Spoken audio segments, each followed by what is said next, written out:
Përshëndetje shikues të nderuar të emisionit Economics. Banka Evropiane për Investime është bankë kredidhënëse afatgjata e Bashkimit Evropian dhe roli i saj është të financojë projekte investuese duke u bërë kështu partnere me rëndësi të madhe për vendin. Miliona euro janë marrë kredi nga sektori publik dhe privat i Kosovës nga kjo bankë në projekte të ndryshme.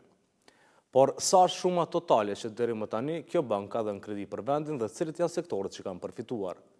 Sa kanë ndikuar krizat globale e veçmas krizat rregjeve financiare së fundmi në financimin e projekteve investuese nga kjo bankë? Si e shohin bashkëpunimin me Kosovën drejtues të kësaj banke? Dhe për të gjitha këto në studio kemi të ftuar për herë të parë Damien Sorel, drejtor i Qendrës Rajonale për Ballkanin Perëndimor i Bankës Evropiane për Investime. Mr. Sorel, welcome to the studio of RTK. Zoti Sorel, mirë se vini në studion e RTK-s.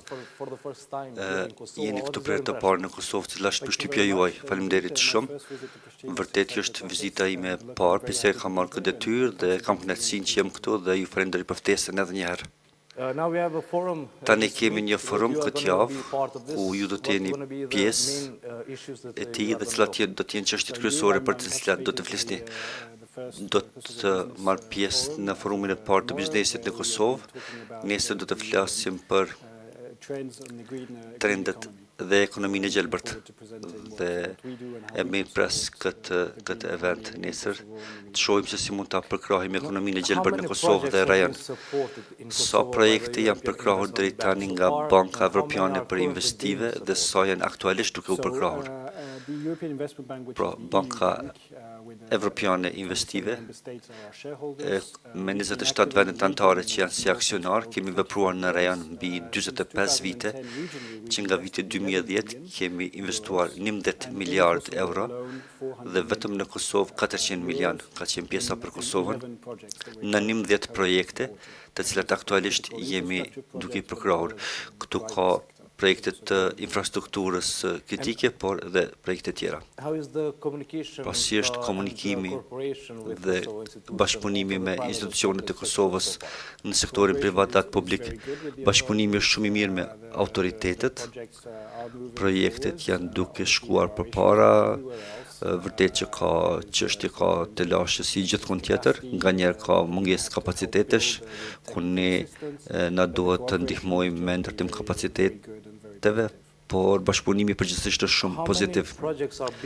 Sa projekte janë duke u përkrahur tani dhe në cilët sektor?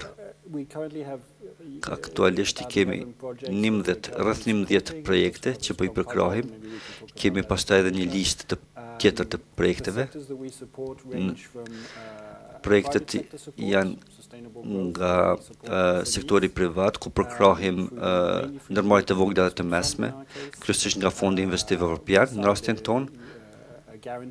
Pastaj kemi garancinë dhe qëndrueshmërinë për këto NVM, ku janë 40 milion investime në sektorin privat, ku do të përkrahen diku në 1500 vende pune dhe rreth 700 NVM.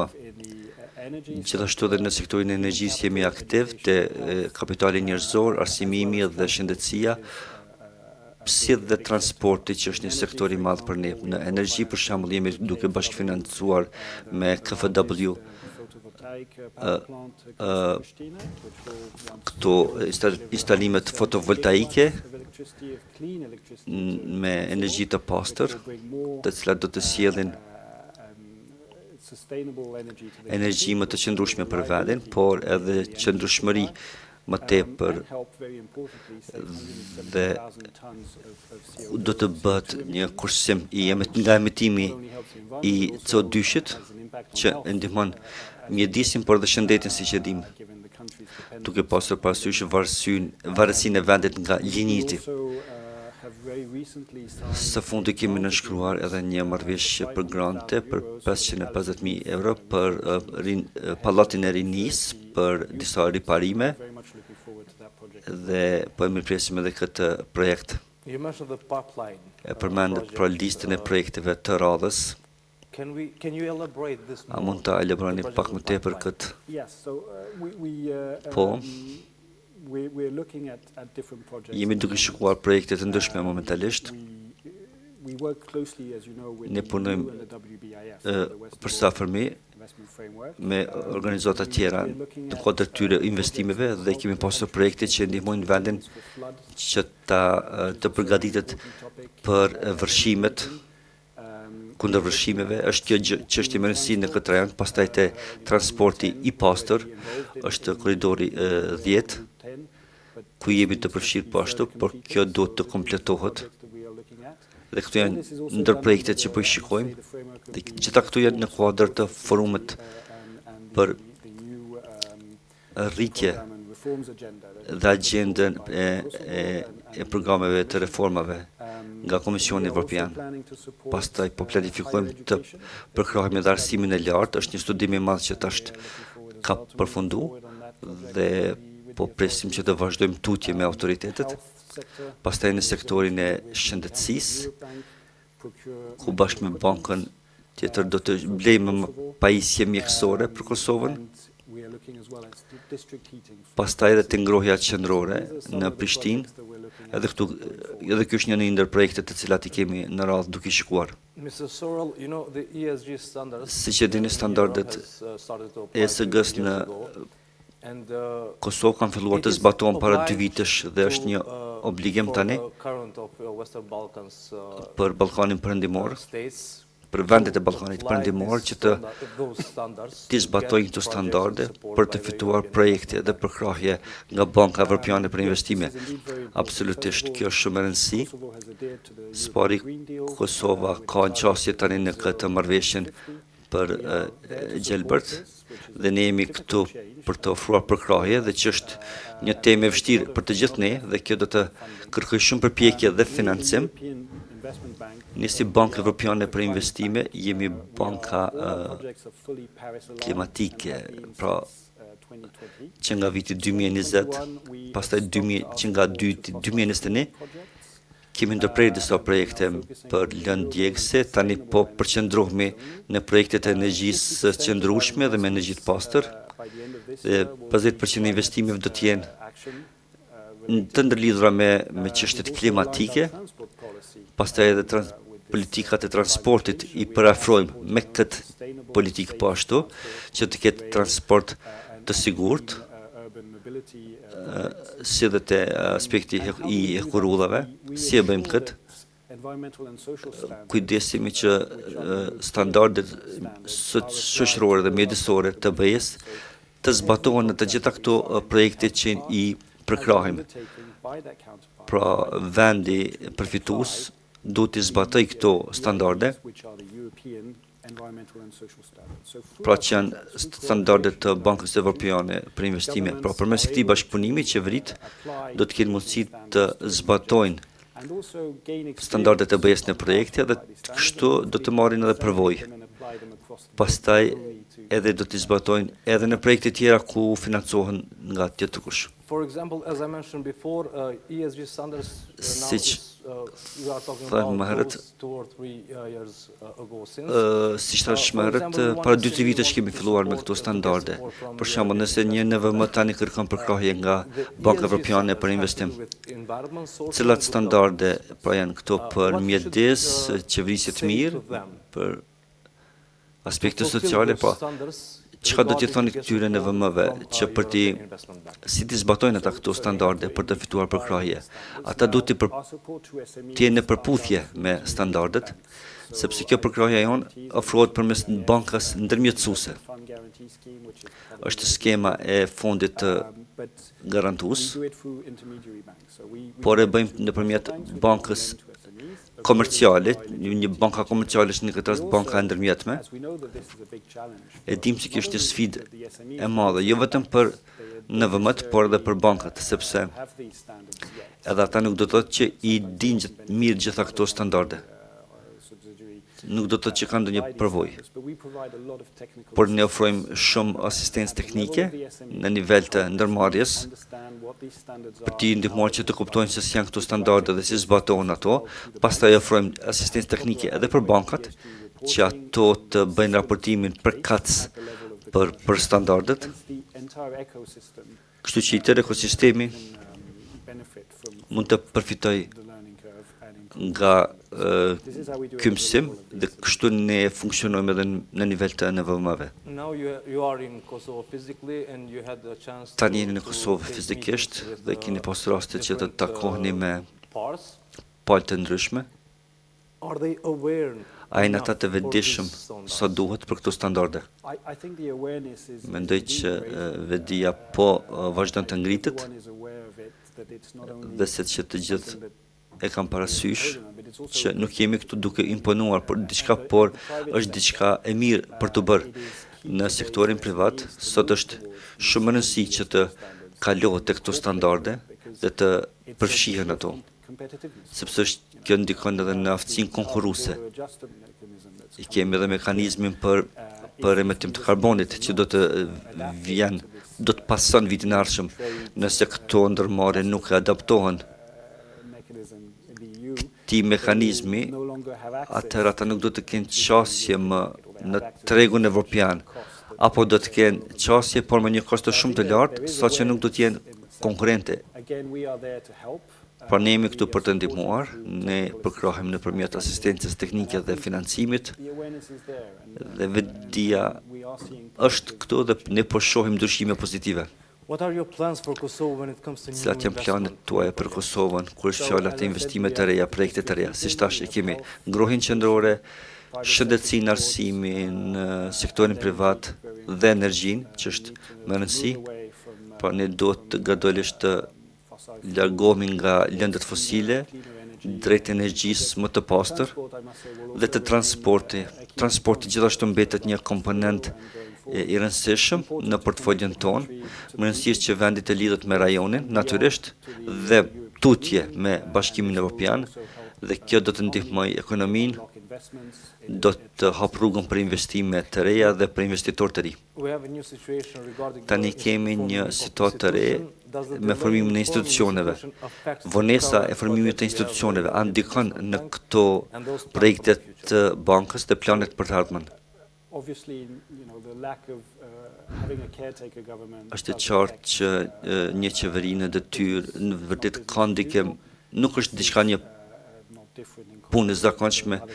Kjo ndodh edhe në vende tjera, nuk është vetëm në Kosovë, natyrisht që pas zgjedhjeve formohet një koalicion dhe pastaj edhe qeveria.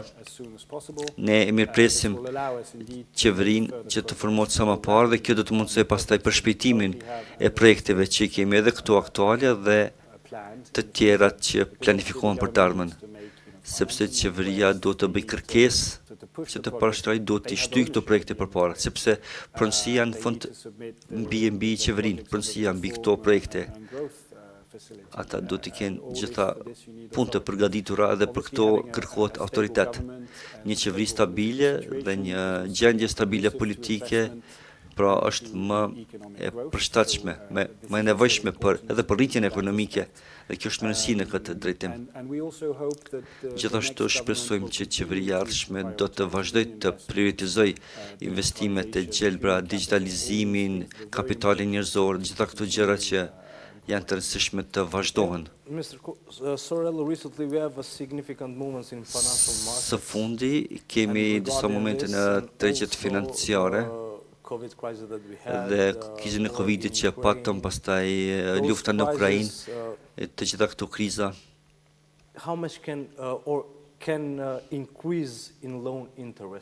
Sa më të ndikojnë këto në rritjen e kamatave. Viteve të fundit kemi pasur disa kriza, pra patëm Covidin, invazionin rus në Ukrainë, pastaj disa diskutime rreth tregtisë, dhe gjitha këto në masë të konsiderueshme kanë ndikuar në tregjet financiare, rrjedhimisht edhe në kamata. Shumica e bankave qendrore si reaksion ndaj kësaj kanë vepruar duke i ngushtuar politikat e tyre monetare dhe kjo ka ndikuar në ngritjen e kamatave. Pastaj përtej politikave monetare ka pasur edhe disa perceptime këtu që kanë ndryshuar, kur tregjet janë shënuar me volatilitet, pastaj ka qenë edhe sentimenti tjetër lidhur me kamatat. Pra nuk është vetëm një krizë, ka kriza të shumëfishta këtu që po shtohen dhe të cilat kanë ndikuar që kamatat të rriten. Në këtë kontekst, institucionet financiare ndërkombëtare si Banka Evropiane për Investime është një shtyllë e stabilitetit, sepse ne marrim hua në treg, por ne jemi të vlerësuar si me atë trefisht dhe këtë përparësi pastaj e përcjellim edhe të gjithë huamarrësit tjerë. Pra shpresojmë që kemi mbetur mjaft stabil si ofrues të kredive. Projektet që po përkrahen nga Banka Evropiane për Investime, a do të ndikojnë te kamatat në projektet e ardhshme? Pa ne reflektojmë kamatat në të cilat ne kemi qasje, po gjithashtu e pasojmë edhe e përsin që e kemi. Po, kur rritën kamatat, edhe tonat rritën, po jo aq shumë. Sikur të kishim qenë bankë komerciale. Pastaj kemi produkte të ndryshme, kemi variacione të ndryshme të kamatave. Dhe kosto e huamarrjes është rritur, por institucionet si Banka Evropiane për Investime janë të afta që ta mbajnë kostën të arsyeshme për huamarrësit, sidomos kur është rasti një huamarrësi sovran siç është Kosova. Zotri Sorel, faleminderit shumë që ishit pa pjesë e këtij emisioni Economics dhe shpresoj që po kalonimi në Kosovë dhe se do të vini prapë. Unë planifikoj që të kthehem prapë edhe profesionalisht edhe privatisht. Ishte kënaqësi që të bisedoj me juve. Faleminderit.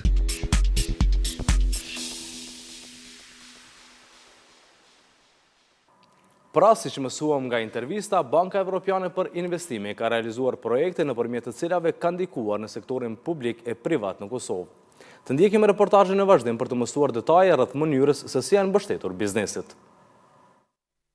Kujtim Gjevore është pronari një fabrike në industrinë e plastikës, ku nëpërmjet riciklimit të saj i prodhojnë 3 produkte të tjera të cilat edhe eksportohen në disa vende. Ai thosë se janë në treg që 18 vite dhe ka të punësuar 48 punëtorë. Gjevore thekson se rritjen si biznes e ka realizuar edhe nëpërmjet kredive, të cilat i ka marrë në banka vendore, duke u bazuar edhe në bashkëpunimin e Bankës Evropiane për Investime me institucione vendore. Edhe ne si kompani kemi fillu me kredi duke u zhvillu. Vjen një moment kur ti nuk mundesh më zhvillu pa pas edhe asistencë për çështjen financa, ku problem kryesor është edhe pjesa e garancionit ose hipotekës. Fondi garantues, i cili është kriju, jep deri në 500.000 euro maksimum për të garantuar çat pjesën e vlerës, ku na kemi përfituar se kemi marrë këtë fond nëpërmjet bankës për kredit. Na ka ndihmuar shumë, po nuk është e mjaftueshme fatkeqësisht për arsye se rritja jon po kërkon më shumë financim se sa që po mund të gjejmë financim. Fatkeqësisht, kompanitë prodhuese kanë shumë problem edhe të rriten në bazë të këtyre, mundësive të cilat po jepen në treg. Pra, ju jeni përfituar si një marrëveshje mes Fondit Kosovar, bankave, por edhe Bankës Evropiane për Investime. Po, ai modeli sikur çysh është i bërë, unë besoj që nuk i di detajet, po është me siguri një financim ose ndihmë e Bankës Evropiane, ku fondi garantor e shpërndan tek kompanitë e duhura dhe ne përfitojmë duke na zvogëluar riskun për të marrë financimin e nevojshëm. Sa ka ndikuar konkretisht në numra në rritjen e punëtorëve kredia cilën e kemi marrë në këtë kohë? Në rastin tim nuk muj me marra si numra, për arsye se edhe pse ky fond e ka vlerën 500.000 euro, ne kemi marrë dhe kredi të tjera. Kjo ka qenë ajo pjesa të cilën nuk kemi mund me mbulu me garancionet tona dhe ka qenë si shtesë. Ashtu që nuk kemi ndaj far numrit me ditë sa ka ndiku, po sidoqoftë ka një ndikim pozitiv. Ndikimi pozitiv unë më thonë që është që nesër ta kuptojnë që duhet të rritet fondi ose duhet të rritet vlera për kompani në mënyrë që të financohemi më shumë dhe të zhvillohemi më shumë, se kjo zhvillimi jonë është e mire të gjithëve. Gjevore thekson se zbatimi i standardeve evropiane për mjedis, aspektin social dhe qeverisë korporative, të njohura si ESG, ka ndikuar në lehtësimin e marrjes së kredive. Jo që kanë ndiku, po kanë qenë të detyrueshme. Na, duke i referuar bankës për kredit, e cila edhe na udhëzon të ndrojmë biznesin në bazë të ESG-s edhe reformave të reja që vinë në ambient, e sidomos në industrinë e plastikës, ku është industria cila ka zhvillim më të madh, ku e thëmë ku do të reduktohet plastika, të përdoren materialet të recikluara e tjerë, ashtu që na kemi qenë të detyruar ta bëjmë rimodelimin e biznesit në mënyrë që të financohemi. Për pjesën e, përqindjes aty, ka edhe interes më të vogël dhe ka edhe financim pak më të madh. Po prapë po them nuk është e mjaftueshme. Sa i përket ESG-s, na jemi duke u vedisu gjithmonë më shumë e më shumë, dhe si kompani jemi sot duke planifikuar investimet e radhës që të bëhen në kuadër të këtyre ligjeve ose të kësaj natyre të industrisë tonë të cila po zhvillohet.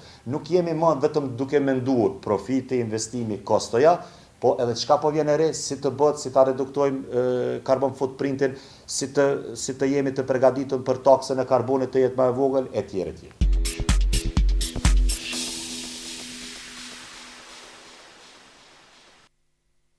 Bashkëpunimi i Bankës Evropiane për Investime në Kosovë për sektorin privat realizohet edhe nëpërmjet Fondit Kosovar për Garanci Kreditore. Por sa biznesi janë mbështetur dhe në çfarë forme? Për këtë do të flasim me Anita Toqin nga ky fond. Zonja Toqi, faleminderit për intervistën. Faleminderit për ftesën, nasi. E pam nga storia cilën e transmetuam, pra ka shumë biznese që kanë përfituar drejt për drejt nga marrëveshjet e Bankës Evropiane për Investime me Kosovën. Në çfarë forme përfitojnë bizneset dhe si bëhet shpërndarja e mjeteve që merren nga Banka Evropiane për Investime? Okej. Bazuar në strukturën ose misionin që kemi ne si institucion, atëherë më lejo të them që Fondi Kosovar për Garanci Kreditore ju është donuar një kapital prej 40 milion euro ose 20 milion euro nga Banka Evropiane për Investime, mirë po gjithnjë duke ditur që debitori është qeveria e Kosovës. Si janë shfrytzu këto 40 milion euro, në fakt, marrëveshja është ratifikuar në Kuvendin e Kosovës, diku në dhjetor të vitit 2021, edhe deri tani ne kemi arritur që këto 40 milion të shfrytëzojmë për të lehtësuar qasjen financa për bizneset apo ndërmarrjet mikro të vogla të mesme, të cilat kanë më pak se 250 punëtor. Po, pra qeveria ka marrë kredi tek Banka Evropiane për Investime 20 milion euro dhe ato më pastaj janë dorëzuar fondit për të bërë shpërndarjen e tyre nëpërmjet bankave. Po. Pasi që është ratifikuar marrëveshja në Kuvendin e Kosovës, atëherë ne si implementuesi i projektit, si institucion implementuesi i këtij projektit, kemi arritur marrëveshje me banka, domethënë me institucionet e regjistruara financiare, dhe pastaj kemi vazhduar që kreditë lëshuara nga banka të shfrytëzojnë kapitalin për rastet kur bizneset nuk kanë kolateral të mjaftueshëm ose nuk kanë mundësi të kreditohen në kushte të rregullta, dhe kjo është shfrytëzuar ky kapital kryesisht për të zhvilluar prodhimtarinë, rritjen e vendeve të reja të punës. Në këtë pikë, Banka Evropiane për Investime ka qenë shumë strikte në standardet e përcaktuara të EU-s, ku ne është dashur si implementues të kemi kujdes që edhe institucionet e regjistruara financiare, por edhe përfituesi i fundit që janë bizneset, t'i respektojnë disa standarde që kanë të bëjnë për shembull me ruajtjen e ambientit, të jenë bizneset të cilat promovojnë prodhimin, promovojnë rritjen e vendeve të punës e kështu me radhë. Sa biznese kanë përfituar dhe kur ka filluar realisht marrëveshja ose kur është marrë kredia nga qeveria te Banka Evropiane për Investime dhe sa biznese kanë përfituar nga kjo? Marrëveshja është bërë diku në vitin 2019.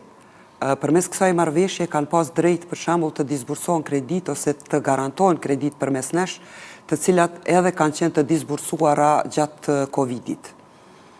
Me njëherë pas ratifikimit të marrëveshjes, atëherë kanë fillu, do me thonë, na punojmë përmes institucioneve të regjistruara financiare, do thot I kemi bë marrëveshjet me bankat komerciale dhe pastaj kanë filluar lëshimi I kredive përmes kapitalit të cilin e kemi shfrytzuar të EIB-s. Është e rëndësishme të ceket që ky kapital tani më është shfrytzuar, do thot gjithsej 40 milion kapital kanë qenë mbështetje për të ndarë rrezikun me bankat lidhur me kredit që janë lëshu e që kanë shumën mbi 80 milion euro. Gjithashtu, ne kemi fillu të ripërdorim këtë kapital. Mos të harrojmë, Fondi Kosovar për Garanci Kreditore është institucion që ndihmon qasjen financa për ndërmarrjet mikro të vogla të mesme dhe deri më tani për shkak të implementimit suksesshëm të projekteve, edhe të mëpashme që I kemi pas me unë, me Komisionin Evropian edhe me donator tjerë, kemi arritur të kemi një kapital mbi 104 milion euro. I gjithë ky kapital është për të lehtësu qasjen financa për biznese. Do me thonë, ne ndajmë rrezikun me bankat komerciale, institucionet e regjistruara financiare, të cilat janë bankat komerciale dhe institucionet mikrofinanciare. E përmendët më herët çështjen strikte, pra të zbatimit të shumë standardeve cilat përdoren, një ndërtojnë edhe standardet ESG të njohura për çështjet sociale, mjedisore dhe qeverisje korporative. Kanë qenë detyrim nga të dyja palët që të zbatojnë këto standarde për të pasur mundësi që të përfitojnë nga këto kredi? EIB-ja ose Banka Evropiane për investime ka qenë shumë e qartë në marrëveshje, edhe I ka pas kritere strikte të përcaktuara, të cilat janë kërku edhe prej institucioneve financiare me të cilat kemi bë marrëveshje, mirë po kanë qenë standardet përcaktuara edhe për bizneset të cilat kanë përfituar prej këtij kapitali. Jemi në minutat e fundit, zonja Toqi, ka nevojë që të kemi prap një marrëveshje të tillë me Bankën Evropiane për Investime nga qeveria, nga institucionet tona? Ne në vazhdimsi kemi marrëveshje, unë e ceka në kuadër të projektit Kosme ne kemi përfitu, do me thonë ka qenë si instrument I rigarancis në atë kohë, projektin e Bankës Evropiane për Investime, e kemi realizu, do të thotë ai kapital tani po ripërdoret dhe shfrytëzohet përsëri prej fondit, ne jemi mirë të kapitalizuar dhe pikrisht ky kapital vjen si rezultat I punës tonë dhe realizimit të projekteve që I kemi bërë përgjatë këtyre 9 viteve sa ekziston fondi. Cilat sektor kanë përfituar më së shumti? Kanë përfitu pothuajse të gjithë sektorët, mirë po në kuadër këtij kapitalit ka qenë më tepër e kërkuar që të promovohet prodhimtaria, krijimi I vendeve të reja të punës, gjithashtu edhe shërbimet, pjesa akomodimit e kështu me radhë. Do me thonë, ka qenë gjithë përfshirëse, mirë po përveç listës së atyre bizneseve të cilat nuk janë të lejuara ose janë të ndaluara. Zonja Toqi, faleminderit shumë edhe një herë për kohën që gjetët për çë pjesë ekonomike. Faleminderit shumë për ftesën. Faleminderit.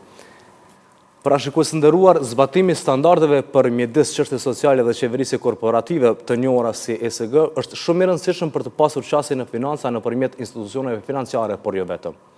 Standardet ESG janë të ndërlidhura me ekonominë qarkore. Për këtë të fundit është mbajtur konferencë e parë në Prishtinë, ku prezantuan rekomandimet kryesore për ekonominë qarkore, siç janë ndryshimet ligjore dhe krijimi I një fondi të gjelbër. Gjatë kësaj konference që u mbështetet nga Bashkimi Evropian dhe zbatohet nga People in Need, u morën rekomandimet edhe nga zyrtar sloven për çështjet të prokurimit. Të ndjekim intervistën në vazhdim. Sot u mbajt konferenca e parë e ekonomisë qarkore në Kosovë, me që rast u prezentuan të arriturat e projektit 2 vjeçar, dhe ndër tjera prezentuam edhe 2 dokumentet politik dhe rekomandimet për ndryshimet apo intervenimet që duhet në infrastrukturën ligjore që të jemi sa më afër implementimit të ekonomisë qarkore në Kosovë. Dhe thot patëm prezentimin nga Ministria e Mjedisit Sloven, me që rast u prezentuar modelet e suksesit sloven të prokurimit publik të gjelbërt, të cilat na prezentuan disa rekomandime të vlefshme, të cilat mundën edhe institucionet tona të Kosovës t'i përdorin apo të fillojnë t'i përdorin. Cilat janë rekomandimet që kanë dalë për ekonominë qarkore? Për ekonominë qarkore janë 2 dokumente politik të cilat projekti ka prodhuar.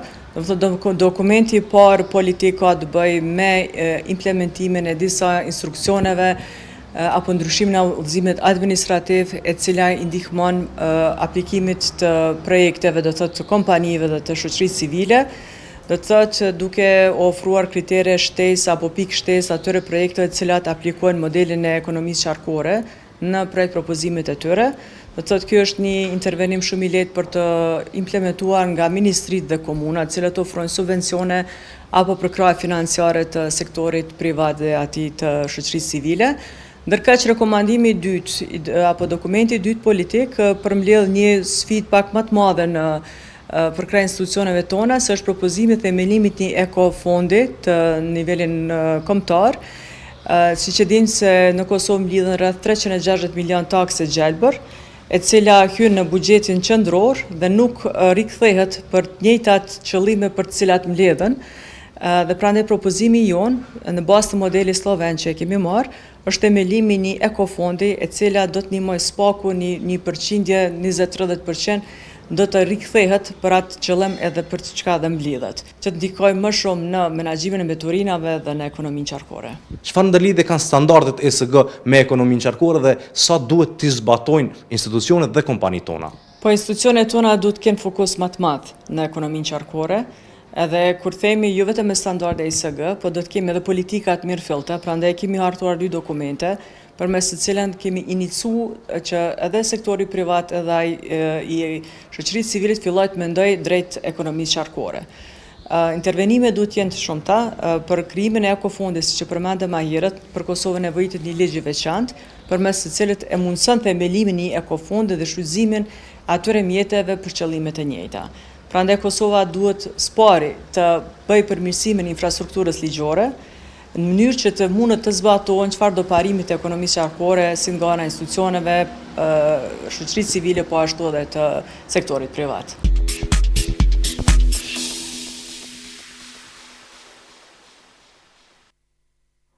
Shikues të nderuar, kjo ishte tëra për këtë emision. Faleminderit shumë që na ndoqët, deri të martën e ardhshme. Mirëmbëngjes.